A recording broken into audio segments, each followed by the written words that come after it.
Happy Halloween. Leave now while you still can. Leave now before Master finds you. Who is that knocking at my door? Who is that knocking at my door? Who is that knocking at my door? Be gone with you.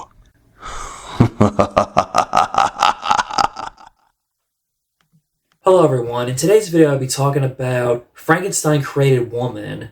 The lighting is better in today's video than it was in the last one that you saw briefly for a moment in the early video, in my last video.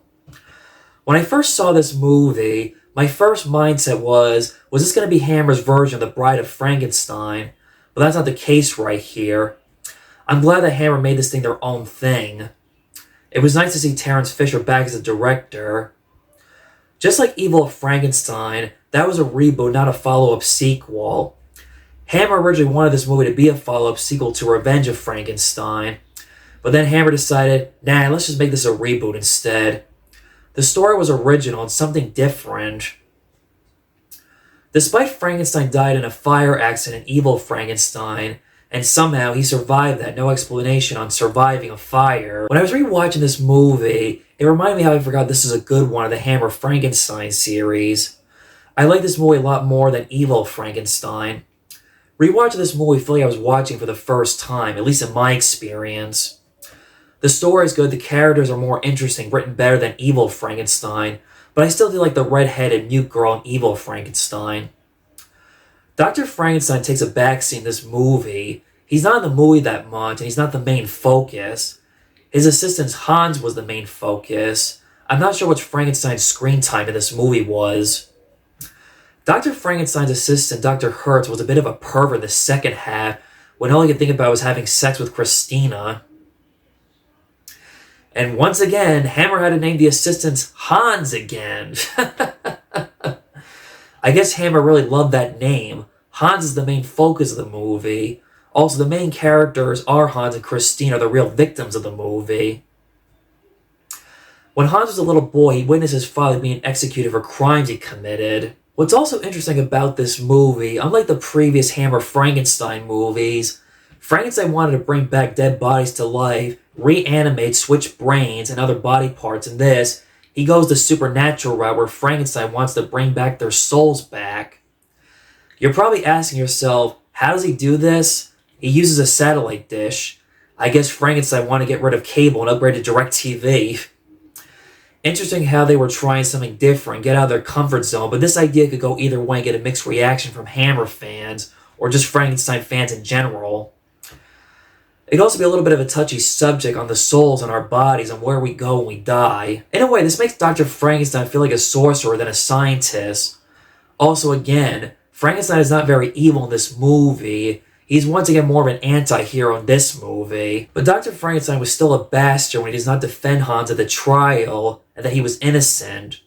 Dr. Frankenstein thought it was good timing to transfer Hans' soul to Christina's for the experiment. Hans dies the same way his father died. His head was chopped off. It's true what they say. History does repeat itself. It runs in the gene pool. The difference is Hans was innocent. His father really was a crazy psychopathic killer. I liked the character Christine. She was sympathetic. You felt bad for her when Hans was killed. She really loved Hans. Hans treated her well and respected her. I'm not sure why her dad was overprotective of her, would not let her leave the bar. Maybe because of the scar on her face, being afraid of society bullying her. Also, what did the father have against Hans being around Christina? It's not like Hans treated Christina badly. He treats Christina well, respects her, shows affection, they become intimate. Christina had a tragic life, is another example of a sad, tragic character. When Christina sees Hans die right in front of her eyes, you feel bad for her losing the love of her life. She commits suicide. Frankenstein puts Hans' soul in Christina's body. Not only does Frankenstein put Hans' soul in Christina's body, he fixes and restores her face. In a way, this just came to mind as I was writing the script to this video. This makes me think it reminds a little bit about the French horror movie, Eyes Without a Face, but different, of course. Both characters are named Christina. Both fathers forbid and isolate them from society. But of course, the difference is, in Eyes Without a Face, The father's daughter was in a car accident. The father keeps her hidden until he can find a way to restore her face. The father kidnaps women trying to experiment on their face to see if it will work on his daughter, only to find the treatment is only a temporary fix. In this movie, at least Christina's had human contact, but her father's still overprotective of her leaving the bar pub. While no disrespect to the father, he's not a bad person, he's just a little bit too domineering. Christina goes on a murder rampage, being told by Hans's voice, talking to herself to kill them. This kind of reminded me of Friday the 13th when Jason's mother whispers, "Kill her, mommy, kill her." But I will not say that the guys who made Friday the 13th was inspired by this movie. This part was just a little bit of a coincidence right here. Also, like in Friday the 13th, Jason Voorhees has his mother's decapitated corpse on a table. Christina has Hans's chopped head off on her bedroom. It's very different from other Frankenstein movies. This movie is more of a supernatural revenge thriller film with Frankenstein. It feels like something out of a slasher movie, but the killer talks. It was also interesting to see Frankenstein experiment on himself where he died, then his soul came back to him. However, you see that a lot in Frankenstein movies. Not a lot. The rich gang were a bunch of jerks and bastards, very cruel to Christina and Hans. These rich pricks were very despicable and disgusting people. I hated these characters. I loathed them. They were the most hated Hammer non-monster characters in the Hammer films.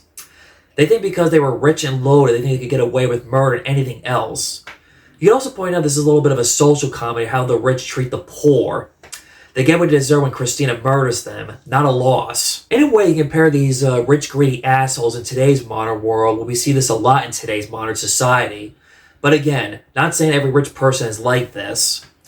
After killing the rich gang, Christina commits suicide. Frankenstein walks away and he tries to forget about this experience and move on to something else. It was also a learning experience for Frankenstein. This will amaze and shock you to hear that Martin Scorsese loves this movie, and he considers this his favorite Hammer movie. Martin Scorsese loves horror movies, yet he's never directed one, despite Cape Fear and Shutter Island were the closest thing to a horror movie directed.